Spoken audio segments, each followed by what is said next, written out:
magazine article that also have been awakened to like climate, learning about climate change and have become super depressed, and but that has basically like kicked them in the butt, you know. And I know so many people who've become politicized because they read like disaster porn, basically. So I'm wondering, like, just an open question, like, do you see that there is a role of fear in this transformation that we need? Thanks very much for all three of the presentations. My question is for Daniel. I wanted to ask, so you began by talking about how the presentation was organized through a lens of consumption. And I wanted to know if you could talk a little bit about how your presentation might look different if you had focused on distribution, for instance. And for like, so I guess as I was hearing you, I was wondering, like, are we focusing on consumption because that's where some of the interlinkages that you suggested or drew out in your presentation, that's where they're strongest? And then do we see them sort of with similar level or with similar degrees of strength in sort of other windows? And then the second question I had for Ron. Yeah, Robert. Robert, I was wondering if you could just talk a little bit more about the point that you ended on. I wanted to know sort of how holding that sort of presence of violence is kind of productive for what you're trying to talk about in terms of the approach, in terms of rethinking or thinking through Moore's category. I'll start. Great, thank you for these questions, and I hope I remember them. Working on my mnemonics here in a post-screen age that I aspire to. So yes, I have come across the discussion of decoupling, which is this idea that the economy can continue to grow without a kind of continual material churn, and in particular the idea that CO2 emissions and economic growth can be, you know, decoupled such that the economy could keep growing without continually generating emissions. And the case that people make that this has happened is that emissions have flatlined for the last 3 years while the economy continues to grow, or they seem to have. Anyway, I don't think that we've decoupled at all, and that argument falls apart if you look at the numbers. I guess I would just leave it there. We could talk about it more. It seems that the economy is dematerializing a little bit, but the idea that we have achieved decoupling, which is a beautiful but probably totally wrong idea, I don't think, there's no evidence for that, I would argue. In terms of violence, I mean, well, we could get into this. I don't think the presentation of McKibben is fair. I think you touch on a lot of his weaknesses.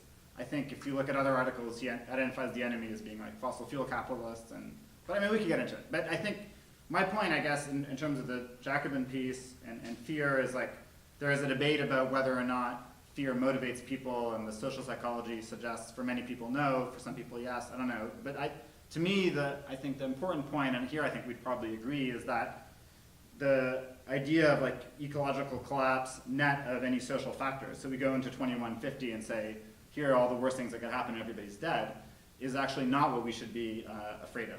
Because the actually realistic apocalyptic scenario is a combination of fewer emissions and more violence and more eco-apartheid, where the people who die, it actually makes a difference because they're largely racialized, and the people who survive are white and affluent in an enclave. So that I think the question is, like, if you're thinking about what is going to be so bad about climate change, if you extend it beyond a horizon where inequality plays a huge role, then you essentially depoliticize the question of catastrophe. So I think, I mean, everybody has to decide how much they want to think about bad things. But if you are going to think about bad things with respect to climate change, you should think about eco-apartheid and not about something from 100 years from now, which essentially allows you to exempt any discussion of inequality, including unequal production regimes, distribution regimes, et cetera. And then lastly, trying to move quickly, yeah, I think that's a great question about distribution. I've never thought about it. I thought about it exactly that way. I think the issue of what you consider to be distribution depends on what you think of as your like core categories. So I tend to think, I'm trying to work with this notion from the Grundrisse of your three core political economic moments are production, consumption, and circulation. And in that scheme, I think what would often be called politics of distribution would largely come down to a question of like how investment works, how production takes place, and then how consumption is organized. And then circulation, which would be in between, is much more to do with like logistics, operational landscapes, and so on. rather than distribution of goods. So we might have to talk about this more afterward, but I think what you're getting at in terms of distribution falls under consumption in my categorical schema. We'd have to talk more for me to think about the stakes of that question, which seem to me like big, but are currently murky to me. Quickly, yeah, the not approach is still an approach, indeed. I don't know what to say more. No, what I think I could maybe say a little more is the fact that what I'm trying to criticize is not like that it's an approach, social sciences are full of approaches, it's that these particular approaches tend to minimize the impact of the theory or minimize the approach itself as just methodology. And as I've said with the managerial social sciences, it completely detaches ontology, epistemology, and methodology. And what I'm trying to say is that there is a need to understand neo-Malthusianism and cornucopianism as ontologies, not just as ways of analyzing data with different lenses. So this is pretty much it. Thank you. I've only talked to Bill McKibben in question periods. The presentation is hyperbolic. It's very kind of Nietzsche in a way. It's like calling out God. But, you know, I want, yeah. I think it's really important that we start thinking about like how the violence that actually exists in the use of these kind of normative dualisms and how the environmentalist movement continues to employ this even when much of it should know better by now. So I think that's kind of the way. If you would be receptive to it, that would be wonderful.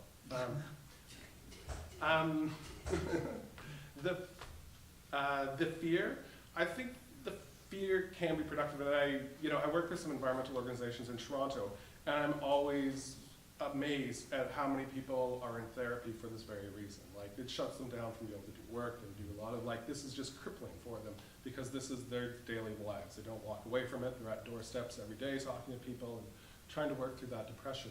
I think part of it stems is that we don't have a really good way of understanding uncertainty. And I wonder that if we had a better approach to uncertainty, and if the climate change debate wasn't so divisive about uncertainty, whether or not the kind of the idea of fear might be able to work a little bit better. Right now, I don't necessarily think it's all that effective at all.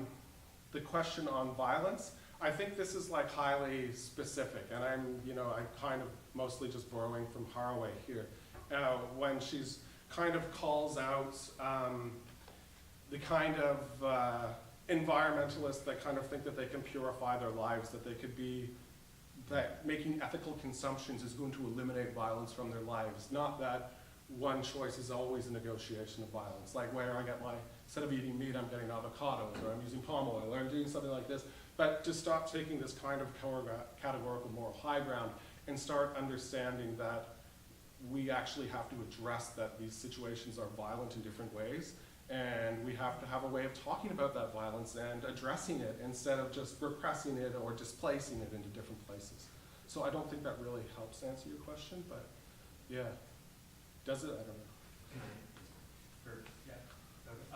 I guess I was curious because, because I thought that what you were saying in the end was that even thinking through a non-dualist approach like the Quakers, that there still remains a kind of presence of violence. So I was kind of curious to sort of like, well, if we kind of walked away from that dualism, like, what is this presence of violence and sort of what?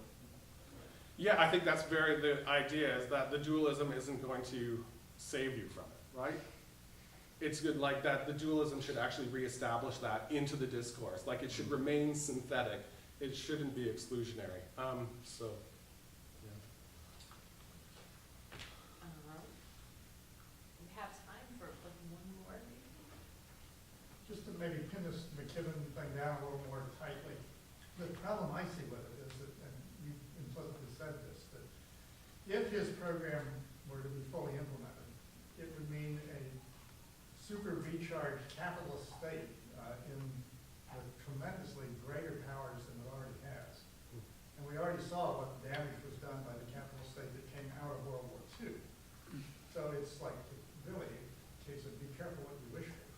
Yeah, no, I was totally frightened by this, and I think this was kind of like, read your article from last week or the week before, is that, you know, the implicit to that I took was like, the fear is not the end of the world, the fear is the restoration and total, like, green capital. So, I don't know if that's a right latency, but. I feel like I'm in the middle of finishing edits on something that I feel will clarify my position, but but it's really long. As Alyssa has inflicted, already tried to remove thousands of words, but it's still so long. So it probably only clarify to my great mother who is just obliged to read. But I would just say, I mean, I think you said something that was I felt was provocative to me, Okay. which is this question of managerialism, and it raises this question. I think, Leighton, in your thing also, with the point you made about transformative, I mean, what does that actually mean? What is the implication of these critical positions vis-a-vis like a transformative program that decarbonizes, the economy that we live off of, but also like tackles / eliminates inequality? And, I think there's some like an open question about what the critical resources of world ecology offer us to think about that in a constructive sense. I mean, if I think about this gigantic proposal I've made that Alyssa was wrestling with, like, it surely involves some amount of managerialism. And so if you don't have green capitalism, you have some kind of polycentric democratic organization, which if you look at McKibben's earlier books, clearly what he's interested in. I mean, there's management. So, is political transformation on the agenda? How can we work with that in our work? I think maybe around, in terms of discussion distribution, to me the housing movements are interesting in Sao Paulo because they're neither prefigurative nor non-prefigurative. They create occupations which are a strategy to force the state to create social housing. The housing is not always great, but it's okay. The movement is really preoccupied to kind of establish a form of collective life.